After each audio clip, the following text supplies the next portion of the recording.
म्हणले असतील त्याला 16,108, त्याच्यात आपल्याला काय करायचंय? अगं तसं नाही, तो जर एकटा 16,108 बायका करू शकतो, तर मग मी अजून एखाद दुसरी केली तर मग काय कुठं बिघडतंय? लक्षात आलं हिच्या गिराईकाचं काय म्हणणं आहे ते. मग ती पण हुशार असते, ती बोलते थांबा जरा, ऐका माझ्याही आज कथेमध्ये फार सुंदर भाग आला होता. म्हणले काय भाग आला होता?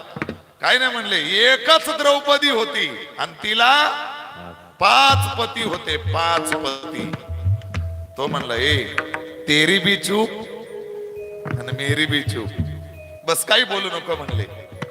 पती पत्नी हे एकामेकाला पूरक असावे लागतात, परमार्था करता, संसारा करता पूरक असले पाहिजेत, पूरक असले पाहिजेत की संसार योग्य होतो आणि परमार्थ देखील काय होत असतो?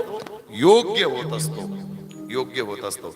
नाहीतर मग 7-7, 8-8 दिवसाचे, आता हे आम्ही 7-7, 8-8 दिवसाचे काही सप्ते करून काही महाराज मंडळी जेव्हा घरी जाते आणि घरी गेल्यानंतर मग दारात पाऊल ठेवला का त्याची बायको त्याला दारात जाऊ देते. हा आले का, आले का, आले का सप्ताह जोडून, आले का सप्ताह करून? अरे तिकडच बघायची नाही एखादी. तुमच्या मनात आलं ते नाही, तिकडच एखादी बघायची म्हणजे धर्मशाळा, तिकडच एखादी धर्मशाळा बघायची ना. अरे तिकडच राहायचं ना, कशाला घरी आले तुम्ही? असा सन्मान होत असतो, असा सन्मान होतो. माझ्याकडे नका बघू तुम्ही, माझं आपलं व्यवस्थित आहे, माझ्याकडे नका बघू. ऐका बारीक, पूरक असले पाहिजे. चंचूला पार्वती मातेला सांगते बस मी तुमची सेवा केलेली काहीच नको, मला फक्त एक वरदान द्यायचं असेल, माझ्या करता काही करायचं असेल तर एक काम करा.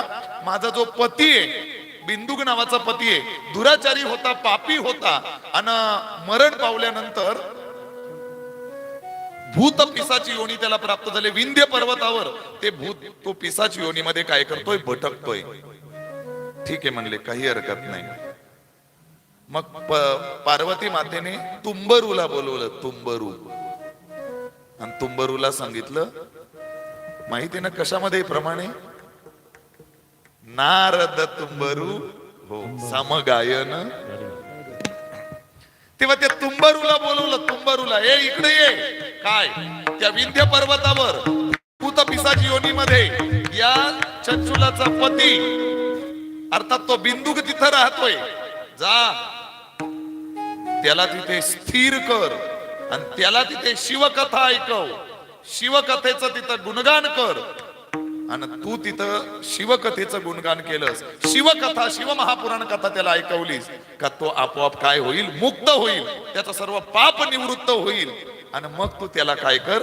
आपल्या शिवलोकामध्ये त्याला काय कर? घेऊन ये. तुंबरू तिथे विंध्य पर्वतावर आपल्या सहकाऱ्यांसोबत जातात. त्या बिंदुक नावाच्या त्या भूत पिसाची योनीमध्ये गेलेला त्याला स्थिर करतात. कारण भूत कधी स्थिर राहत नाही, भूत पिसाची योनी असते, सतत भटकत राहते, ती भयानक त्रास होतो, भटकत राहते ती, एका जागेवर स्थिर राहत नाही. त्याला स्थिर केलं, स्थिर करून त्याला शिवमहापुराण कथा ऐकवली. आणि शिवमहापुराण कथा ऐकवल्यानंतर त्याचे ते सर्व पापातनं निवृत्त झाला. तो त्या भूत पिसाची योनीत निवृत्त झाला, सुंदर असं शरीर त्याला प्राप्त झालं. आणि त्या तुंबरू आणि त्याचे सर्व सहकारी त्याला विमानात बसवून त्याला कुठे घेऊन आले? तर या शिवलोकामध्ये भगवान महादेवाकडं आणि त्या चंचुलाची आणि त्यांची काय करून दिली? गाठ भेट करून दिली. अर्थात एवढा पापी असणारा बिंदुक नावाचा तो ब्राह्मण पण एका शिव परमात्म्यामुळे, त्या शिव महापुराण कथेमुळे त्या सगळ्या पापातनं त्याची काय झालीये? निवृत्ती झालीये. आणि म्हणून आपल्यालाही जर आपल्या पापातनं निवृत्त व्हायचं असेल, काही कळत नकळत कदाचित आपल्याकडनं अज्ञानपणामध्ये जी काही पाप घडली असतील, त्या पापातनं जर आम्हाला निवृत्त व्हायचं असेल तर त्याकरता आम्हालाही शिव महापुराण कथा श्रद्धेनं, भावनेनं आणि आदरपूर्वक आम्हाला काय करता आली पाहिजे? श्रवण करता आले पाहिजे. पुढे ऋषींना सुत महामुनी शिवनामाचा महिमा सांगतात. काय आहे शिवनामाचा महिमा?